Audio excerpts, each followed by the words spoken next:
South India is the place of the Gyanis. A lot of impersonalists, a lot of smartaism, basically a lot of gyan. And people are respected because of their knowledge of Sanskrit and high culture of such things, which are very good. But they reach only up to Vaikuntha. And Vaikuntha is the lower aspect of the spiritual world.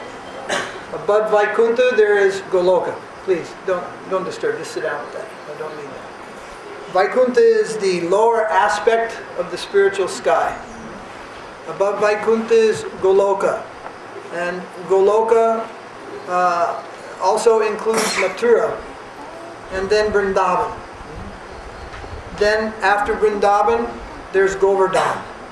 And a little higher than Govardhana is a place called Radhakunda, which is very nearby to Govardhana. So some of you have been, many of you have never been to Vrindavan. So we'll speak a little bit about Vrindavan. These prayers that the boys just chanted are written by Raghunath Das Goswami.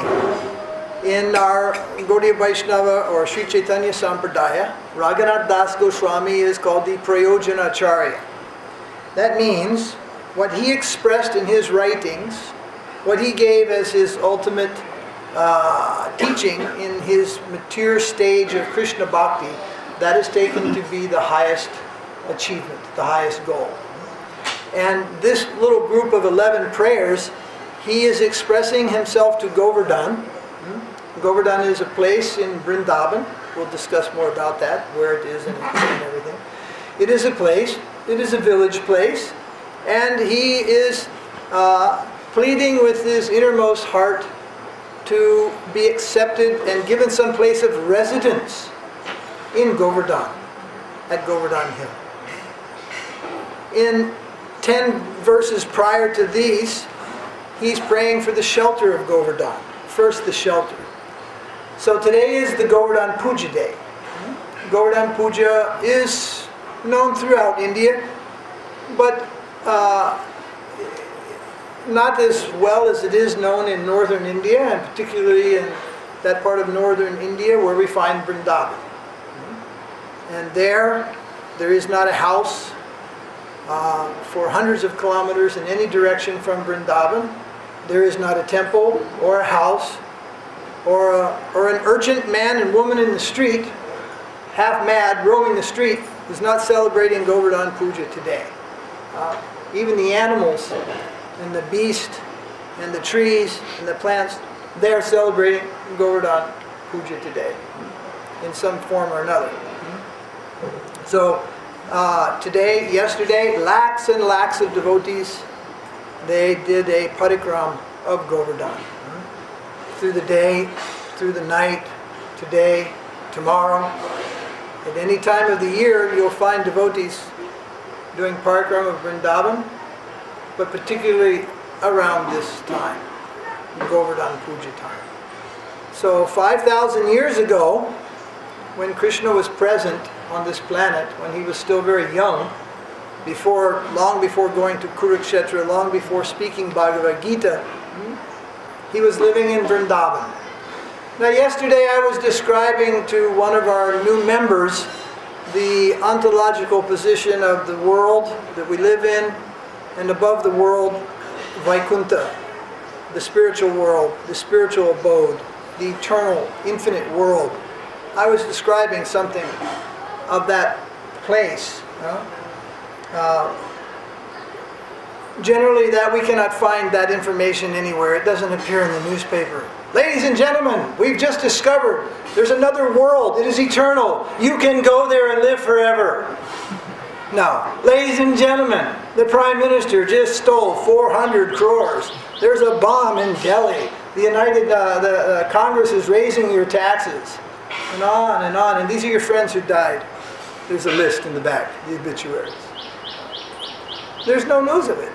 And this younger generation, they're born into this world, and they're basically raised to become factory workers, support the liquor industry by drinking incessantly and smoking incessantly, or going off to war and dying for their country. There are not many aspirations in the world for the people that are born here. Not many at all. Oh, of course, you could get rich and maybe avoid all of these things. Not possible. The rich also suffer. And sometimes they suffer more than the poor. There's no happy news in this world. No one has come to tell us what is beyond this world. Where were you in the last life? Where will you go in the future life? Huh? That means nobody in this world really cares about you or cares for you. But those who come with this knowledge, they are our real well-wishers. They come to tell us who we are, where we came from, what is beyond this world, what is our highest prospect, what you can achieve. Huh? What you can achieve. Huh? And Krishna himself comes into this world to show you what you can achieve and how to achieve that. And his devotees and his subsequent incarnations, like Lord Chaitanya, particularly Lord Chaitanya, he comes into this world to show how to achieve our greatest fortune, to enlighten us, to take us out of the ignorance of this world, and to give us information, what is happening, what is our prospect. When we come in connection with that prospect and we understand it, we coincidentally understand nothing is as important as your spiritual life. Absolutely nothing. The whole world can burn. It doesn't mean anything because it isn't worth anything anyway. It is going to burn anyway. When Lord Shiva plays his din-din drum, the world will burn. It will be destroyed. It is destined for that. It is like in the battlefield. There's war. There are wounded soldiers. The medics, the doctors come into the field hospital. There's limited medicine. They come to a soldier. Sometimes the doctor says, save the medicine. It won't help him. Means there's nothing can be done. He will die today.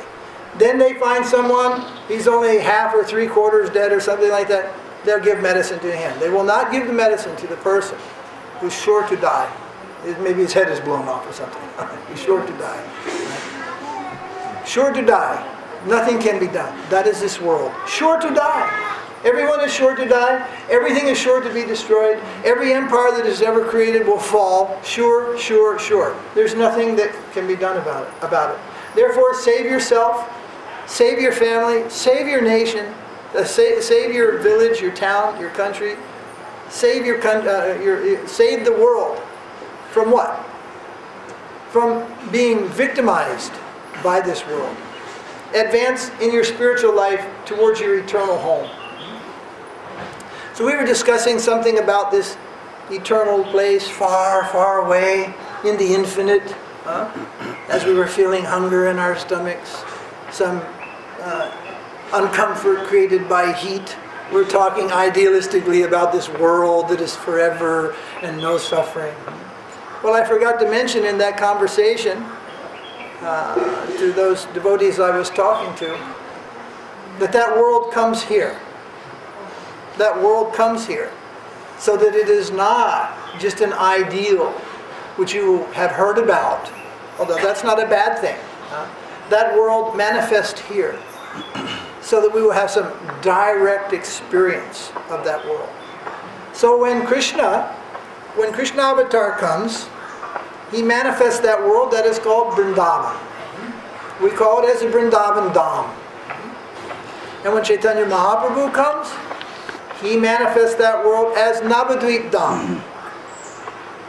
Now in one day, 1 week, or probably for the next several years, it's not possible to explain everything about the infinite world. If you begin to understand what is infinite, then you can understand that statement. But to give us some direction, we can have some talk about that world. And that world manifests here. It is somewhere far beyond the universe, but it manifests here. So someone may say, how's that possible? Then we simply say, have you ever seen a television? And what is far, far away is manifest by sound, by form, inside your house, in your car, in your office, or in your, wherever you are, by this television. A very crude example, but nonetheless, the form and sound, it is there. And you can have some experience of what is happening and see it and hear it, although it is far away.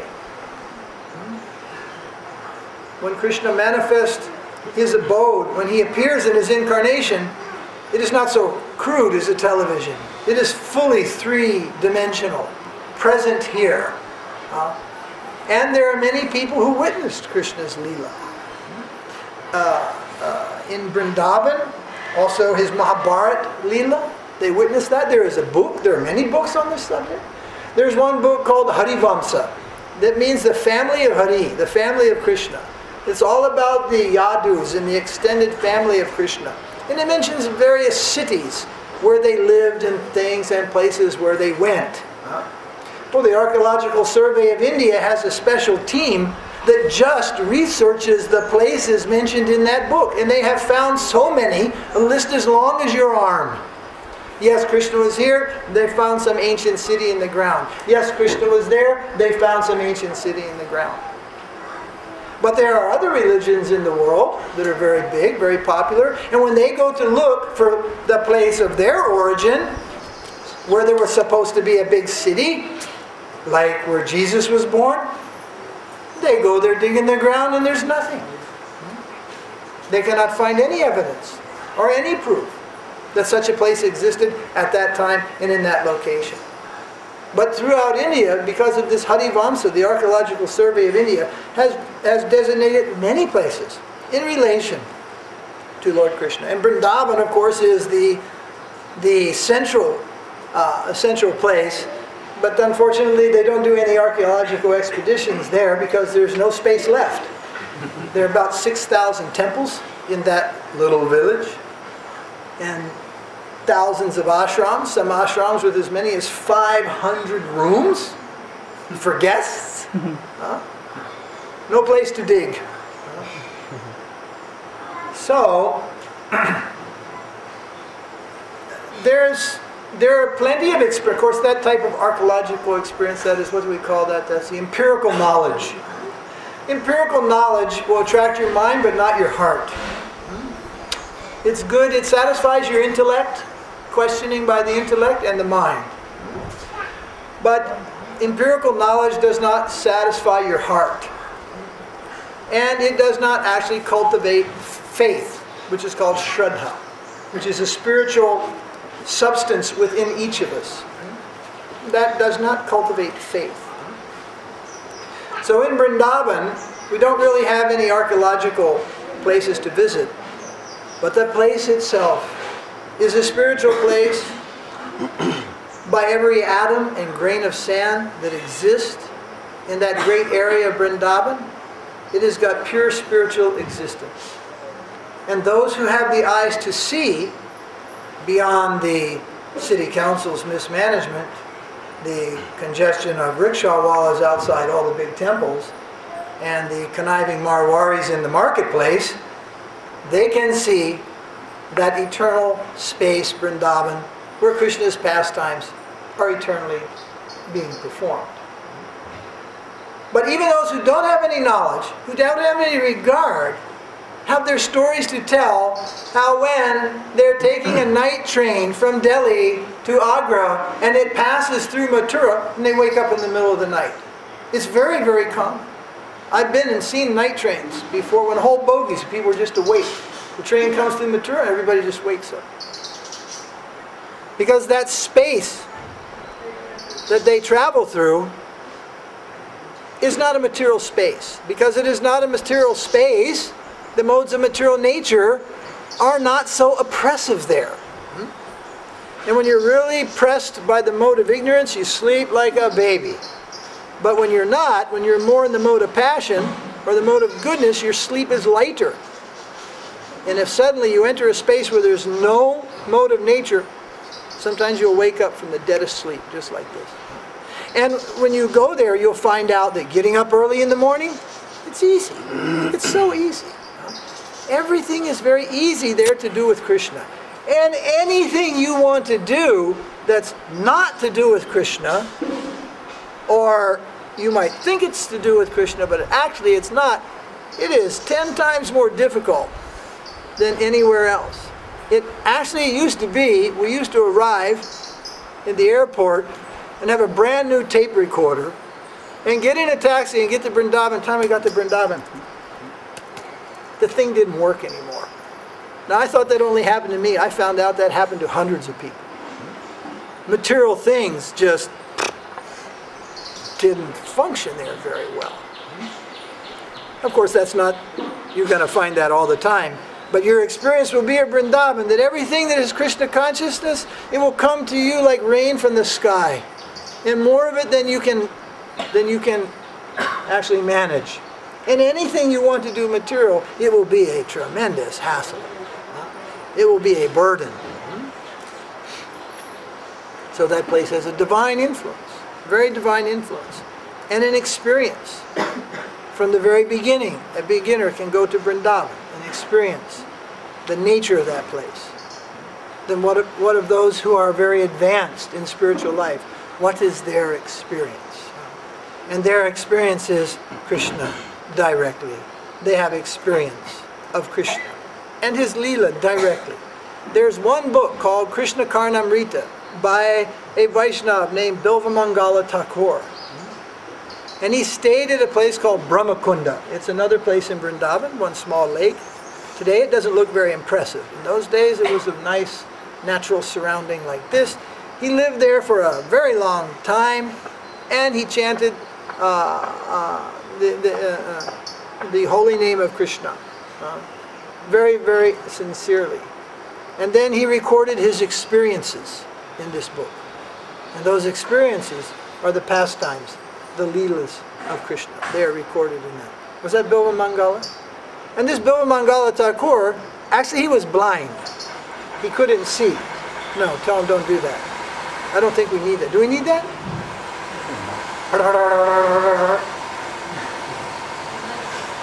Okay, leave it. They may need it in the kitchen for fans. Some of the worst electricity in the world is in Vrindavan. That's how I know this place is also spiritual. Phones don't work. Electricity is always going out. The road's a mess. It is Vrindavan. Quite true. But who has heard about this place, Vrindavan? Or anything about it? Hardly anyone. No good news. This should be such good news to the world that there are spiritual places where we can go there. Just like when your car is out of gas, what do? When you're out of petrol, you pull up at a petrol station.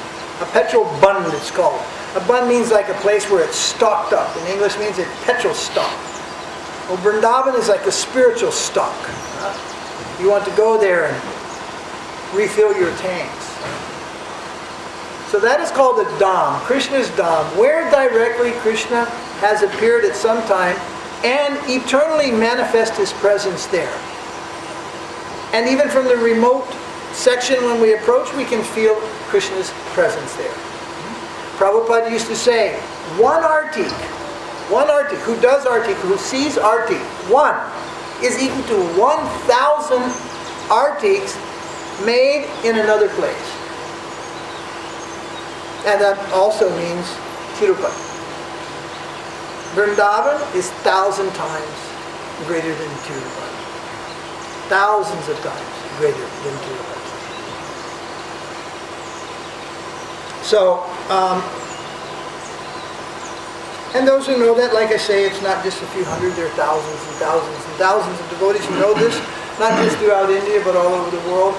And today is one of those very important days where everyone goes to Govardhana and worships Govardhana. Why Govardhana? Why not worshipping Kalpavriksha trees? They're also in Vrindavan, spiritual trees. Why Govardhana here? So, Back to 5,000 years ago on this day, Nanda Maharaj, the father of Krishna, and the cowherd man, they were performing a great yajna. This was discussed last night, but most of you weren't here last night. So they were performing a big sacrifice for Indra. Indra seems to have gotten most of the attention of the Rig Veda. In the Rig Veda, Indra gets most of everybody's attention. Water is a big thing in the Rig Veda. They're living on the banks of the Saraswati River at that time, the rishis. Water, water, water, they are interested in water. And Indra brings down the water. The sun, well, the sun's there every day. There's never been a sun drought. Understand?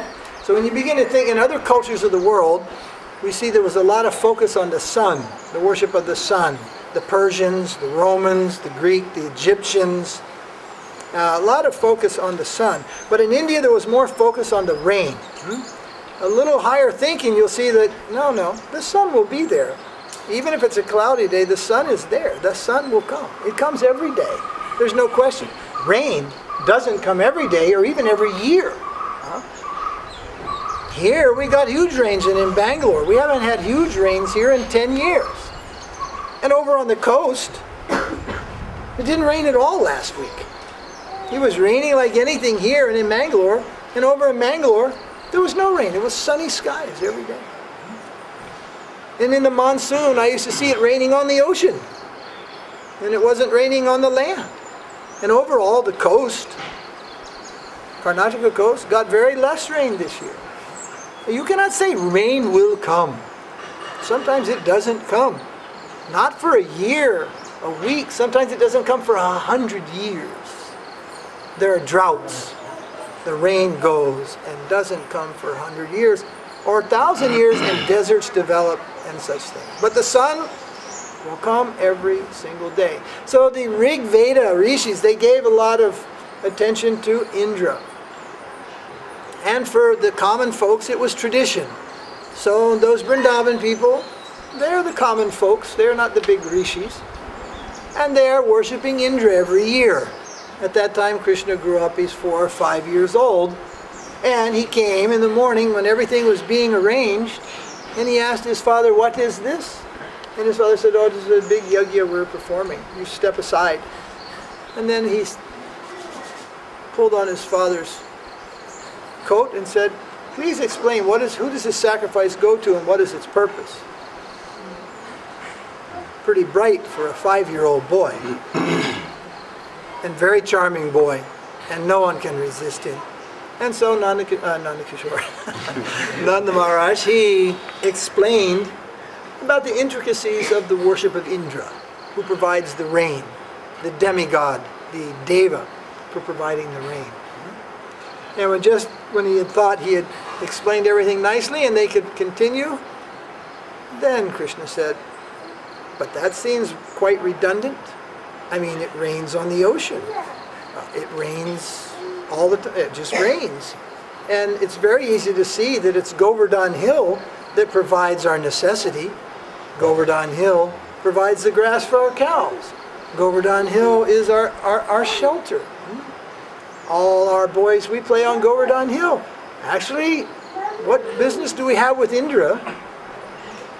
It's better if we worship Govardhana Hill." So in a very childish way, Krishna convinced his father, why bother with Indra? He's going to rain anyway. He throws rain all over the place. I mean, how intelligent is he? He rains on the ocean. So it's not necessary. We will simply worship Govardhana Hill. As I said before, no one can resist Krishna. If he told you to stand on your head and wiggle your toes, that's where you'd be. You would just obey the charm of Krishna. So beautiful, so sweet, irresistible. So, on this day, long back, they took everything that they were going to make for Indra and they turned it and they worshipped Govardhana Hill. Today, Govardhana Hill is 7 kilometers long and 50 meters wide, and again 7 kilometers back, 14 kilometers to round Govardhana Hill. In those days, It was many, many, many times taller than you see today. The shadow of Govardhan used to touch Mathura, which is 33 kilometers. In the evening, when the sun set, the shadow of Govardhan would touch.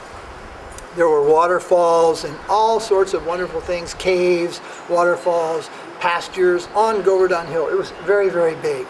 And at one point, Govardhan is called Giriraj, the king of mountains. But now if we go there, it's scarcely 30 meters tall at the highest point, with very less vegetation. And there is reason for that, spiritual reason for that also. So Govardhan was worshipped, and everyone was very happy, except Indra. And Indra had been waiting his offerings, which he would receive. And all these things were thrown in the worship of a mountain. And in Indra's worldview, these people should be punished. They listened to a mere child.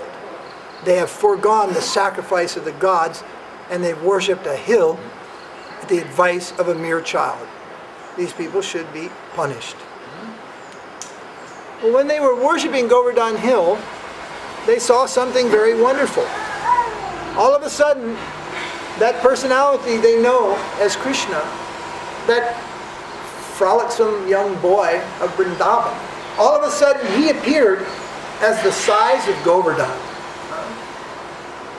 And all the food things and everything that were placed in front of Govardhan Hill, the people saw Govardhan is eating. That's why we put face on Govardhan. This stone comes from that hill. It comes from there to here. We paint Krishna's eyes. Rub off the eyes, they're still there. That's why we painted them there, so you can see them better. And if you don't believe me, just ask the Govardhan Bhaktas who worships Govardhan Shila. And almost all of them will turn and show you Krishna's face on their Shalika, on their Govardhan.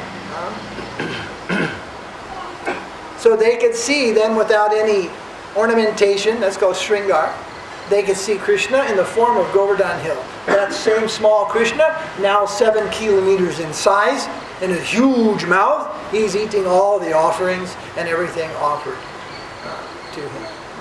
Everyone could see this, except Indra. All he could see was these people pushing all this food up against this mountain, and waving incense at this mountain, and smiling at this cowherd boy. So he was infuriated, and I guess as we've seen in different places in this last year or two, the devas in charge of wind, rain, fire, earthquakes, when they get angry, there can be hell to pay. So Indra sent his, that's called Samvataka. He sent the clouds which are summoned when Pralaya takes place. And he sent them on the village of Vrindavan. And it rained so hard and so fast that normal shelters were just devastated and destroyed. Things that would usually give some shelter from the rain. People's homes and things. All were decimated within moments. And flood waters rose to dangerous levels all over Vrindavan. At that point, people turned to Krishna. What do we do now? What do we do now? Cows were mooing, calves were crying, ladies were crying, girls were screaming. We're all going to die, we're all going to die. The floodwaters are coming. What do we do now? We've angered Indra.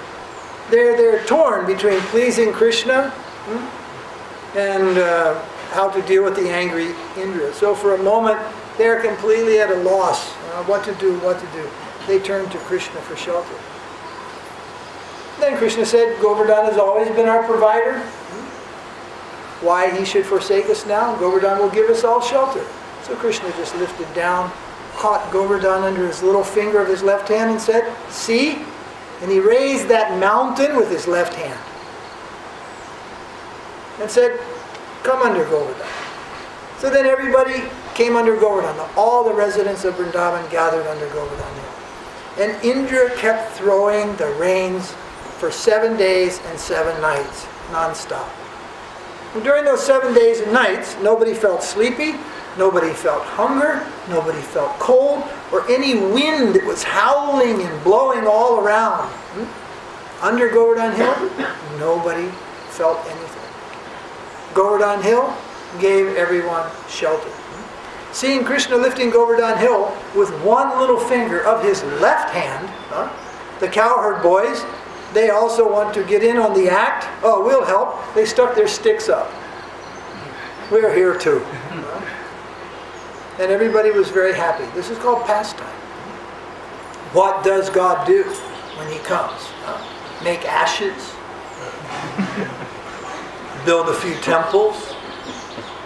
He does wonderful things. Wonderful things beyond human imagination. And there is beauty in His Leela. There is charm. There is sweetness. There is knowledge. That if God wants to shelter us, no one can harm us.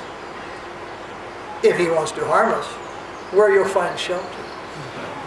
Where will you hide? If He wants to take away from you, what can you hold on to? If He wants to give you, how much can you receive? If God wants to take something from you, how will you hang on to it? If He wants to give you something, how much can you receive of it? He gives so much prasadam, we try and we try. How many chapatis can you eat? 6, 7?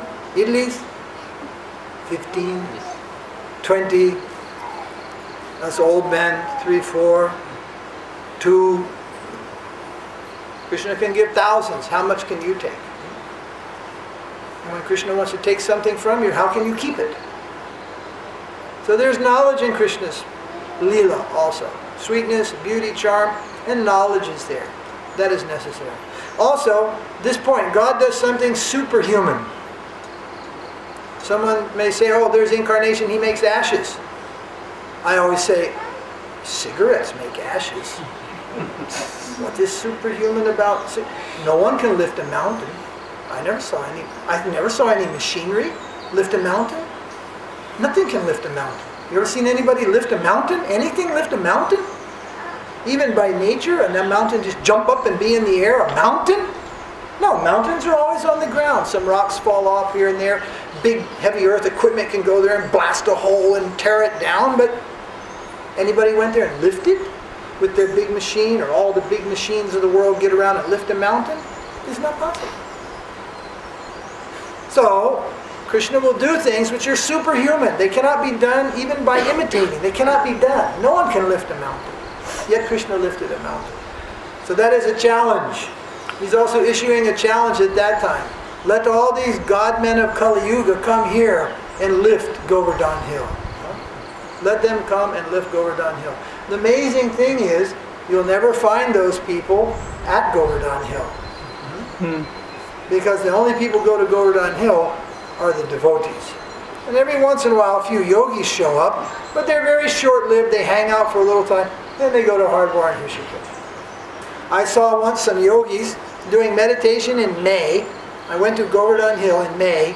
It's a very difficult time. You have to do parikram in the night because it's so hot in the day. You can't walk on the ground. It's so hot. But in the daytime when we went there were some yogis doing one of those classic meditations in the hot season, sitting in the sun, and they build fire all around. They burn grass in a circle of fire, and they sit in the circle of fire under the beating, 45 degrees Celsius, that's 120 degrees Fahrenheit, direct sun, and they do meditation. So generally you would be very impressed. So we went there, and someone said, oh, Guru Maharaj, look, yogis are doing meditation. And he said, look at this fool. He has his back to Govardhan. He's sitting, showing his backside to Govardhan, doing his meditation. We went again the next week. He packed up and gone. Such antics and things are not impressive in Vrindavan amongst the Brajavasis. They are impressed only by devotion, not by austerity, not by all big knowledge and these things. So, Krishna's pastime also presents a challenge to imitationists. And when someone says God is great, what does that mean? Great. The only great thing the world has heard that God did is He created this world. That's it. The only great thing He did was create the world. And what He did with the rest of His time since then till now, no one has any idea. But in Krishna conception, we have some idea of the activity of Krishna, Supreme Personality of Godhead, starting early in the morning until late at night. 24 hours a day, what is the activity? What is the pastime? Pastime means a joyful play with no other cause than one's leisure enjoyment to be derived from that play. It doesn't have to be, it simply is pastime. Most of us don't know what is pastime. We have no pastime. We are working hard. We are struggling in this world. It is a struggle for survival, a struggle for happiness. Pastime is a luxury that few people have ever even partially experienced in this world. But pastime is all of Krishna's time. Everything is pastime. He's not under any stress of this world, any demand of this world. His will is everything. God's will is everything. Krishna's will is everything. We tell these words back and forth, God, Krishna, but lastly, simply Krishna. Simply Krishna. Bhakti is not concerned with God. God is a lower conception, not higher idea. God imparts fear. Just like there's an atheist, he doesn't believe in God. And there's a theist, he believes in God. So, they're always arguing.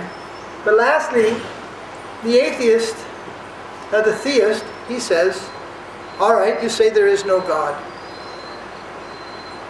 And I die, I believe that there's God. And I die, there's no God. So what? You believe there's God, and when you die, there is none. Then so what? So what means, what did you lose? Nothing. There's no God. But you're the atheist. You don't believe in God. You die, there is one. Then what do? You were wrong. So if the theist is wrong, he doesn't lose anything. If the atheist is wrong, he might want to rethink his position. There is no God. So, atheist says there is no God, but theist position is always safer, always better. But Krishna conception is not like that. We're not so much into, oh, he is God, he is God.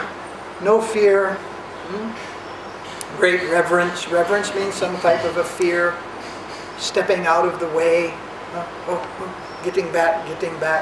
That's one of the nice things about this day. In a temple, most of you, through your life, cannot cross the door. How many times have you been to Ranganath or Tirupati or Srirangam or Udupi, and you've gone for the darshan, but you can't cross the door. You can see only. You are not allowed. But when Krishna comes, and when Krishna comes as Govardhana Hill, all those rules are laid down flat. And everybody comes. Everybody comes to offer to Krishna. Everybody prepares food to offer to Krishna.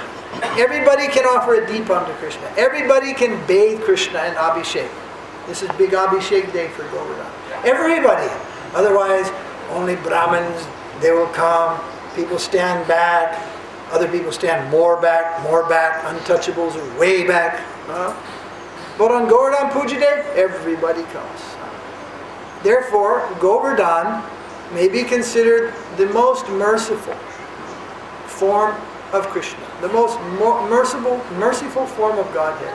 Because on that day, this day, everybody comes and worships Krishna. And Govardhan is there all the time. And devotees are coming, circumambulating, taking darshan on their head. Like if you go to Pandharpur, what is it called? Pandharapur, Maharashtra. I went there long back, like 20-something years back, and Vamana was going there. So when he was going, I said, "Oh, Vamana, that place is very unique," and we talked about that place. I said, "And when you go for darshan, just when you come in front of Krishna, that Brahmin will take your head and push down on the foot of Krishna." You know? But not in Tirupati, no chance. Not in Udupi, no chance. There are so many bars, you were looking through small holes to see Krishna. But in Pandharapur, you come in front of Krishna, they grab your head and push your head right on the foot of Krishna. Of course, if you've been there before, you know what to do. But most people, they're looking, they push the head down. But generally, how you can touch deity, ordinary people like this, in touch with the world and all these things, not possible to touch. But Krishna, you'll find many places, some great mercy, all rules laid flat.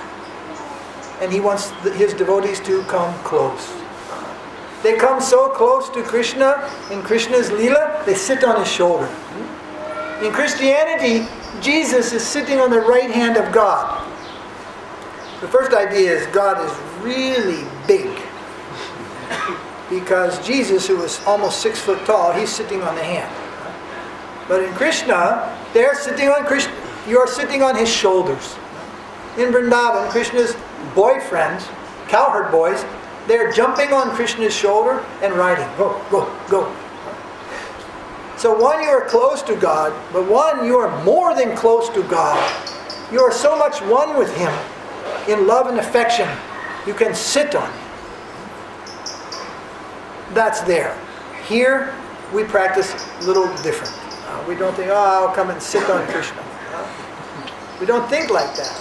But we know that Krishna wants us to come so close as to become a member of his family. Therefore, we call it a Chuta Gotra. When you go to big, big temples in India, when you come up close, the priest will say, "What is your Gotra?" And you say some rishi's name. That means your caste came from some rishis and all these things came down. But when you are Krishna Vaishnava, Chaitanya Vaishnava, and they say, "What is your Gotra?" You say, "Achyuta Gotra." That means your family is Krishna. Krishna is your family. Not these rishis. You believe what Krishna says in Bhagavad Gita, "Pitaham," I am father. If Krishna is father, who are you? Then you are son of God. You are a daughter of God. God is father. Father, son, father, daughter. What is that? That is family. Krishna's family. You cannot enter family of Narayan. Not possible. Plants are many varieties. Who is to say what is the most beautiful flower? What is the most beautiful flower? Very hard to say.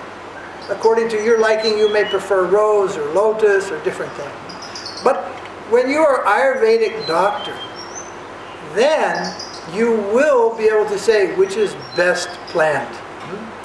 Which is best. Which is best. Because all plants are not the same, ultimately, in terms of the benefit that they can give to us. Many people in India worship Shiva. They say Shiva is God, but Shiva himself says, "I cannot give you mukti." Mukti means liberation from the suffering of this world. He cannot give that. He tells Parvati, "Only Mukunda." Mukunda. Where's Mukunda? Mukunda Das. Only Mukunda. He gives mukti. Krishna, he can give liberation, mukti. Not Shiva. Narayan, yes, partially, but not fully. So there are different gradations of religion. All religion is not one. All conceptions of God are not one. And everyone's destination is not the same. There is no Yatamat Tatapat. If when you leave here today, and those of you who are going to Mysore, take off in the direction of Pandavpur, and those who are going to Bangalore, take off in the direction of Nanjangud, none of you will reach home, ever. Because you're going in the wrong direction. So it isn't that anything you do, it is, okay, it is worshiping God. No, it isn't. And even if you are worshiping God, there are different levels of God's incarnations and His teachings. And according to that, we may get, well, not may, we get a future destination. And those who are totally wasteful of the human form of life, they don't get a human life in their next life. No chance. There's a big waiting list. If you want to see some of the people waiting to become humans, leave some sugar on the floor in your kitchen. They'll be there in the morning. About 1,000 ants will come crawling up out of your kitchen floor, and they'll be there. The ants are passing their time waiting for their opportunity when their Atma will come to human life. And those who are here now in the human society, if they don't care for the purpose of human life, which is not terrorism, which is not economic development, which is not waging war on other countries, none of these things are the goal of life, which is not higher education, which amounts to so much sense gratification and exploiting the world and making it a horrible place to live, well, then they won't get a human life in their next life. Then they can live in other species of life where they will not be so troublesome to maintain. There's massive arrangement in nature. See how it functions and goes on. Every disturbance we have in nature can be traced to human beings. Every one of them. Even the big ones.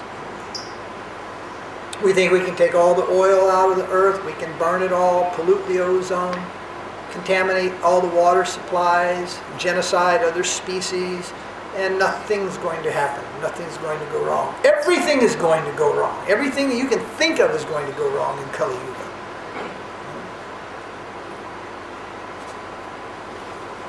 My father used to say there's only two things you have to do in life. Die and pay taxes. So I avoided one of those, the taxes. And then, what was his other wisdom? Only two things are free in this world, son. Water and air. He was wrong there too. Water is very costly. You get a water bill, municipal water. That water that is poisonous, that you get free. The one you drink, that one you pay for. Water you pay for, and more there'll be tax about air. There are taxes in different places about air. Something which was so free in the world, water and air. Now, what will be the situation 200 years from now? 200 years ago, water and air were in abundance everywhere. You could breathe deep anywhere, almost, 200 years ago. I've said to you many times, if you keep your children in Bangalore, I consider it murder in a slow degree. I don't know if that article was circulated. I got one article. It was about children in the air in Bangalore and how much lead is appearing in their bodies from breathing, which will cause them early death, senility, and many troubles. It's not an intelligent place to raise children. There are millions of them there. And in a generation, 40 years from now, what some of these research papers have turned up, they'll be dealing with it in the hospitals. I guess that can also be big business, can't it? Operations, all that. But 200 years ago, that wasn't true. What will be 200 more years? So those who don't want to utilize human life for its real purpose, they end up making a mischief. And if you're not part of the solution, you're part of the problem.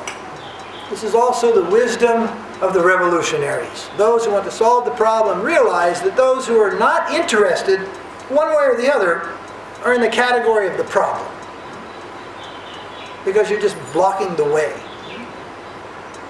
They have this thing, you're either for us or against us. So if you don't live rightly, you're automatically living wrongly. There isn't third choice. There is a right and a wrong in this world. And those who live longly, as I said, they don't get human life. There are millions and millions of living entities. They are in the queue, waiting how they will get the human life. They will get human life. And the queue is being shortened. You know, in some countries, they've propagated family control to such an extent they can't get any people. Is it Italy? Not Italy, Switzerland, Germany, Italy. Their population is not growing, it's decreasing by birth. And only by, what do they call it? Immigrants can they maintain their population. Just decreasing the family unit. Less children, no children. Less children, no children. Going down. Also depriving, like that, the living entities to come into the human form of life. Many problems are there. So with Krishna consciousness, we're aware of many of these things, both subtle and gross. You know? And definitely we want to avoid from being victimized by these things. We want to spread some good news. Some good news to the world, some good news to the community. What is our life? What is the prospect of our life? What is this day of Govardhana? To come and take the shelter of Krishna. All rules laid down. Come and bathe Govardhana. See the smiling face of Govardhana. Offer a nice feast to Govardhana. Then take sumptuous Govardhana prasadam. And also I'm supposed to announce that we're going to Vrindavan this year on several trips. And those who want to go have to get on the list. And Vishnu Maharaj and Nandi Kishore will be taking the names. And who wants to go, put your name on the list. And as I said, we've been away from Vrindavan too long. On this day, we used to go to Vrindavan, and I would boldly announce, actually, I don't believe in any other religion other than the worship of Govardhana. And my religious principle is to walk around Govardhana Hill. That's a strange bit of religion. But if you go to Govardhana Hill on this day, you'll see, oh yes, this is where religion is so sweet. So, Raghunath Das Goswami, many of the great devotees of Krishna, they lived at Govardhan, in that Govardhan area, and they found there a tremendous inspiration. Then, someone may say, well, okay, that's what you think, that's what you say, you believe in Govardhan and all that. But, you know, somebody else believes in Jerusalem, somebody else believes in Tirupati, somebody else believes in Ayappa, Subarimalai, it is holy place. Somebody believes in Udupi, that is sacred place. Yes, there are many sacred places in the world, but again, all are not the same. Many rishis living in separate places. So what if we wanted to find out which one of them is the highest? How would you go about doing that? Well, most people just want to know which one gives mukti. And if it gives mukti, that's the highest. Well, pretty much you find out they all give mukti. But then you want to know how much bhukti do they give while you're waiting for the mukti. Mukti means how much material enjoyment am I going to get before I get the mukti. And that way Tirupati becomes very, very famous. Because if you give, 10,000 to Balaji, he gives how much back? Is it 10 times or 5 times? He made promise because he has some bill to pay. If you give that, he'll give back the next grain of kuvera or something. He'll give back in your next life 5 times that amount. And it's publicized everywhere. And lastly, you'll get the mukti. But you'll get the bhukti on the way. So then people are attracted. But that is not how bhukti. What do you need? Go to Tirupati. Simply go to Bangalore and work like an ass. Start a software company. You'll get bhukti. Plenty. In other words, if all we want is money, you don't have to go to God for that. Money, you can get many atheists very rich. Look at the money, where the money went in this world. How many people who have money know how to do anything good? I mean, people with money can't even figure out how to solve the problems of poverty, help the poor, so many things. A little bit they tried to fight disease. But the cause of disease, they don't know what to do. So you don't worship God to get money. You can be an atheist and get money. So money is not the proof. And everybody gives mukti.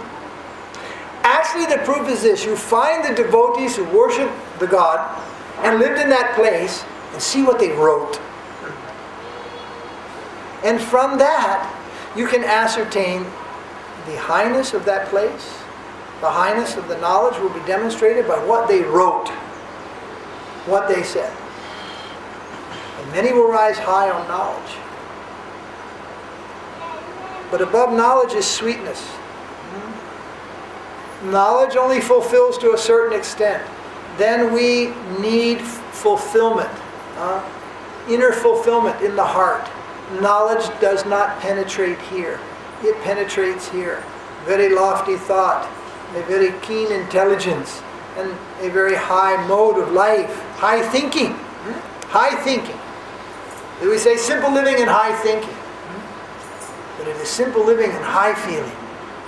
Feeling is above wisdom. There have been many great souls. They could not express themselves simply by poetry. But they had a great feeling of achievement in the terms of bhava. That is called bhava, the feeling. That is called prema.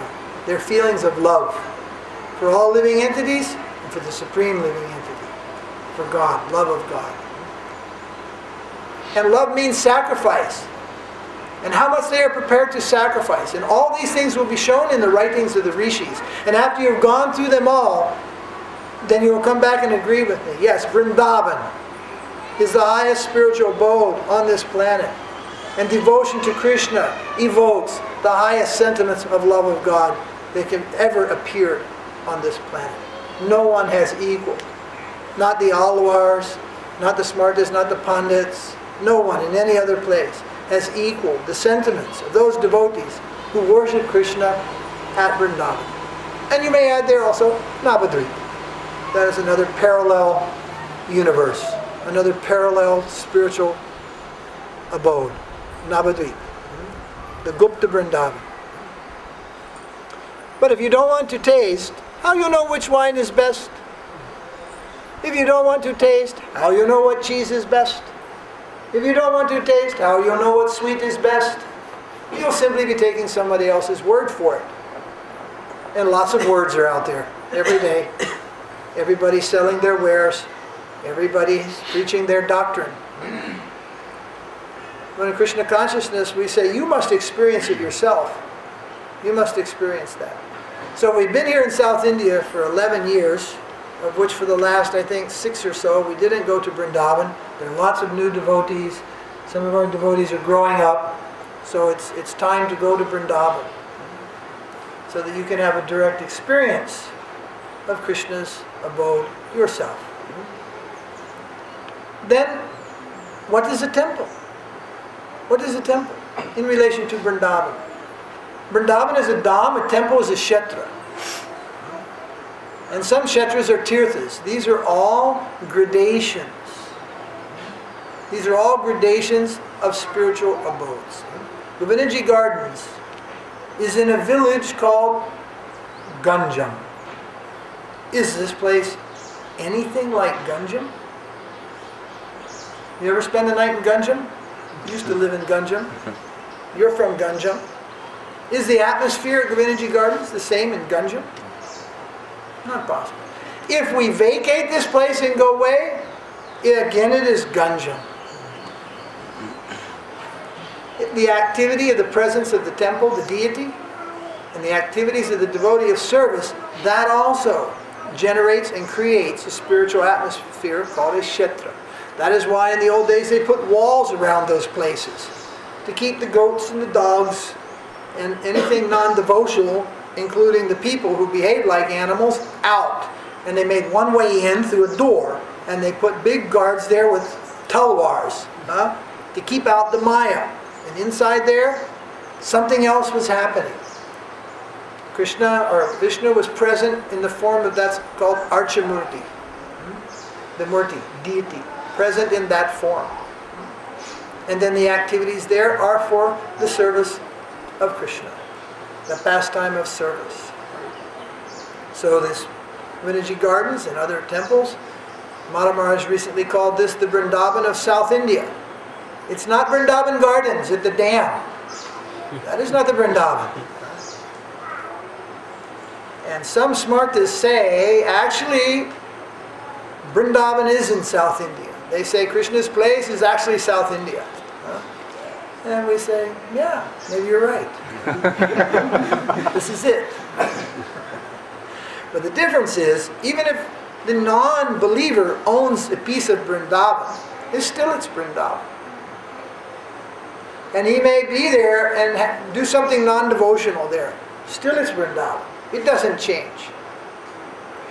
So, Govardhana Gardens is like a satellite, what we call like a satellite Vrindavan. Small Govardhana is here. Big Govardhana is there. Krishna's smiling face is here in this doorway. There in the Garbhagudi. You can see. If you have the eyes to see, Krishna is smiling. So many people come here. They stand in front of Krishna. And not a move shows on their face. Then they walk over here to Nrsingadev. Bhagavan. They go down. They pull the ears, spin in circles, slap the face, all, oh, Bhagavan, and they go down. You definitely want to go down when you see. When they come in front of Krishna, it's like, what is that? They're non-pulsed. Huh? And you'll not see this face of Krishna anywhere in South India. Even in Hare Krishna Rock in Bangalore, you don't see this. This is Vrindavan Krishna. This Krishna came from Vrindavan. This Govardhan came from Vrindavan. That Kund over there, which one it was? Govinda Kund. That Kund came from Vrindavan. The water of that Kund. Govardhan, Govinda, Radha Madhava, all came from Vrindavan. Mahaprabhu. When Mahaprabhu first came to Vrindavan, so many people came to see him. I have many friends who own means they manage big temples, and they're big families in Vrindavan. They're called Goswamis and Pandas and such. So I told my friends I had just come from America. So then they used to ask me sometime to bring them something. Camera, cell phone, digital watch, you know, those days. So I came, and some of my friends, they said, Maharaj, you brought anything this time? Some gold coins, something? I said, I brought more than a few gold coins. I brought a treasure. Oh, they thought. I said, they're going like, I said, no, like this big, like big treasure. And I told him, you have not seen treasure. You have not seen jewels like this. You have not seen gems like this. I said, I'm telling you, don't tell many people, there'll be problems, you know. And they were so like, they were coming to see the Koh-i-Noor diamond or something. So they came over to our ashram, like 3 or 4 of them, and all good dress, and they came over and for the purpose of seeing this treasure that I brought from America, smuggled. And so we brought them in the temple room, and then somebody blew the conch, and we opened the curtains, and Radha Madhava and Mahaprabhu were standing on their throne, and I said, these are our gems.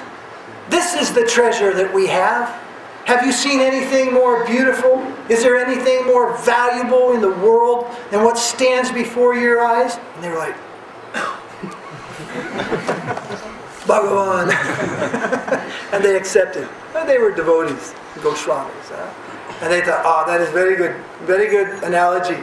They were very charmed by, yes, Krishna is the treasure, the jewel of jewels, the treasure of our heart. Nothing more beautiful, nothing more charming. No value beyond him. They appreciated it very much. Then they took prasadam. They went back, and for a long time they used to bring their friends for darshan of Radha Madhava. Then one day, Radha Madhava decided to close up shop and come here to South India, to Govardhana Gardens. So we're hoping that they stay here. Now sometimes Krishna does that. He packs up shop in Vrindavan and goes somewhere. There's a Govinda in Jaipur. He's in Vrindavan since 5,000 years. One day he just packed it up, him and all his devotees, they left and went to Jaipur. After about 200 years, the people in Vrindavan, they got a huge petition to the king of Jaipur. You please return Govindaji back to Vrindavan. Big temple in Jaipur. Every Mangalarti, 1,000 devotees. Ekadasi, forget it. You can't even get in the gate unless you start at 2 in the morning for Mangalarti. So many devotees daily for Mangalarti at 4:30 in Jaipur. Janmashtami or something, forget it. You would get there days before and sleep on the ground, maybe you'll be there. So many people. So in Vrindavan they got a petition like 10,000 names to the king of Jaipur. You please return Govindaji to Vrindavan. Krishna in Vrindavan. So the king said, yes, I'm prepared to do that. 200 years ago, Govinda arrived in our kingdom, in our palace. Whenever he wants to go, he's free to go. I'll make that arrangement. But he hasn't given any indication. So in the meantime, all his devotees are here serving him in Jaipur. But when he wants to go, we'll not stop him. Then in Vrindavan, everybody's like, oh, this is nice. This is nice. You are not the doer. You're not taking Krishna anywhere. You're not doing anything with Krishna. Krishna is doing everything himself. He's simply allowing you to be along for the fun. Like if your father goes on a tour, you're doing nothing. You're simply out coming on the tour, sit down on the bus, have a snack, drink this, go here, see this, come back. Then you tell your friends, oh, I went on tour. What? You went on tour. You were simply taken on tour. Actually, we're made of stone. Krishna is the only living thing here. What is stone? Stone is dead matter. Well, these bodies are dead matter. And if you don't believe it, just see one of them about an hour after the soul leaves the body. Not a good scene. What, immediately, 24 hours later? Horrible. What is this body? Simply dead matter. And as soon as the Atma leaves, it rots. You understand? So in that way, actually, we are stone. We are dead matter. But Krishna, he's not dead matter. Those who have the eyes to see can see that Krishna smiles. They have the eyes to see, they can see that Krishna is dancing. Those who are atheists, they have no vision, they think you people are worshipping stones. You are worshipping some rocks, or some metal, or some gold, or some silver, or something like this. But those who have the eye to see know that Krishna is reality. Krishna is real. And he has got movement. And he has got movement that controls everything. Those who are enlightened know, I do nothing, and I control nothing. Everything is controlled by Krishna. Everything is moved by Krishna. And those who don't have that vision, can you show me God? I want to see God, you can show me God? And we say, can you show me somewhere where he isn't? Show me where he isn't. Prove he's not there. Innocent till proven guilty. You prove there is no God. There is no proof. And there is proof everywhere of intelligent existence, of intelligent arrangement. Nothing is random. Everything is very organized. Even disease is very organized. It organizes itself and it jumps up as a plague and kills people. It's not even random. Everything has an intelligent design. Intelligence means a person. And that most intelligent person, if you look in the dictionary, that is called the Supreme, of which no one is equal or greater. The Supreme. Yes, God. Yes, Krishna is that intelligent Supreme Being. So this is always going on. It's the fun of Krishna, the argument of atheism and also the argument of different levels of theism. He is simply enjoying his play, watching the fools argue with each other in this world. But those who show devotion to him, he is not simply watching, he is watching very attentively. So much so, because then you have a commodity which God himself wants. Think about it. What could you possibly have that he would want? He created everything. Well, the rishis say, that is your love, that is your devotion. He thrives on it. He doesn't actually need to eat. What he eats is the devotion. He accepts offerings, food. But what he eats is the devotion. And there's an example of one devotee, he came to see Krishna. And he was so... no, it wasn't a devotee. Krishna came to see his devotee in the house of Sudama, Brahman, I think. And his devotee was not there. Only his devotee's wife was present. Vidura. Vidura's wife. So Lord Krishna has come to their house. She seated Lord Krishna. She wants to offer something. She's so nervous how to deal with Krishna. So she goes for some bananas. She gets some bananas. She peels down the banana. She takes the banana. She throws it away. And she offers Krishna the skin. Krishna, he's eating the skin. Then she peels another banana, throws the banana away, completely nervous, and offers Krishna the peeling, the skin of the banana, and Krishna is accepting and eating. You have eaten any banana skin lately? Not a good taste. Then what does he taste? Is he just being sarcastic or foolish? No, he's tasting the devotion. He's accepting the devotion. And he's relishing that. That is sweeter. That is... So not just a rich man can serve God. And doesn't mean if you're poor, you'll be automatically considered servant of God. You're rich or poor, that's irrelevant. Those things are necessary to keep the world going on. It's just, there's always been poor people. There's always been rich people. There's been somebody on the footpath going like this since 10,000 years. But in those days, if he got 4 annas in a day, he could go home and live. Now, if you give a beggar 5 rupees, what is this? What am I supposed to do with this? What gives me 5 rupees? What can I give for 5 rupees? For 4 annas, he could feed a family 100 years ago in India. And for 5 rupees, what can he give for 5 rupees? Nothing. 5 rupees is nothing. But there's always somebody going like this. You can't eliminate it. It's always there. And there's always someone rich. There's always someone poor. So rich or poor, Krishna will accept your devotion. Devotion. Now we have to understand what devotion is. And that's why we have ashrams.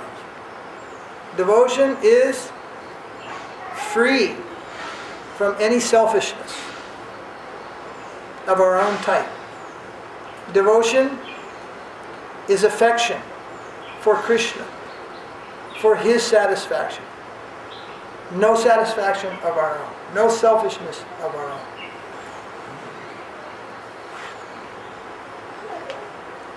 There are many people, they make a business out of devotion. I'll give to Krishna, he'll give back to me. I'll serve Krishna, but under my conditions. I once said, giving 1 lakh of rupees is easier than worshipping Krishna every day with a ghee lamp. It's much more easy to give 1 lakh of rupees. Why? Because it means when you get 1 lakh of rupees and you're ready to give to Krishna, he will give. But when it's time to offer the ghee lamp, it's not when you like. It's now. Right now, it's 8:20. It's time to do the offering. It's time to offer the lamp. What do you have to do? You have to give up everything you were doing and do Krishna's service. Then. And that takes surrender. But when I want to just give something from my own pocket, or I want to give some piece of land, that is also good. But that is easier. Sometimes people think, oh, those are living in the temple, they're easy life. Oh, we people who are living outside, we're struggling with life. Well, it's true. You do struggle with life in the world. But it's no easy life to live in the ashram. Not at all. It is not an ease lover's life. It is a life where you have to sacrifice 24 hours a day. As they say in the modern world, 24/7. Sacrifice. You have to be there. There's a time for cooking and offering and cleaning. It's like today, many devotees, they come and they cook. Tomorrow morning, Purnamasi, Anuradha, they'll be right back in there. Cooking and cooking. It's not like they cook for a festival and then go on holiday or go back. They're there day after day after day after day after day after day after day. It is much easier to live separate and be devotee of Krishna. It's very difficult to live in ashram and be devotee of Krishna because it never stops. There is no like breaks. It's just every day. Every day. That takes surrender. Not merchandising with Krishna. But whatever your position, wherever you are, you try to serve Krishna with that. Not just like, well, I have some money, I can give money. That's good. What about your thought? What about your intelligence? How about some spiritual physical energy also? We should not think, well, I'm this and I'll give this much. I'll do this. I have some good ideas, I'll give my ideas. No, your ideas are good. Please give your ideas to Krishna also. But don't be a miser and give what you don't want. Give what's dearest to your heart. If it's your family, give your family. I told this poor man in Prema Mata, give me your children. They did it. So these two boys, from the time they were about that big, right? We have pictures of them here. Give me your children. They did it. That is a big sacrifice. I cannot imagine any mother giving her children. That is huge, such a sacrifice. But then I didn't stop there. You also join. First I steal the children, then I steal the husband, then the wife, and everybody to serve Krishna. So, we've spent enough time talking. Abhishek now. We're going to do Abhishek. And this is a day where you can come and bathe Krishna in the form of Govardhana. Something that you cannot do every day. Very special day, very special opportunity, very nectarine service to Krishna on this day. Giriraj Govardhana Ki Jai.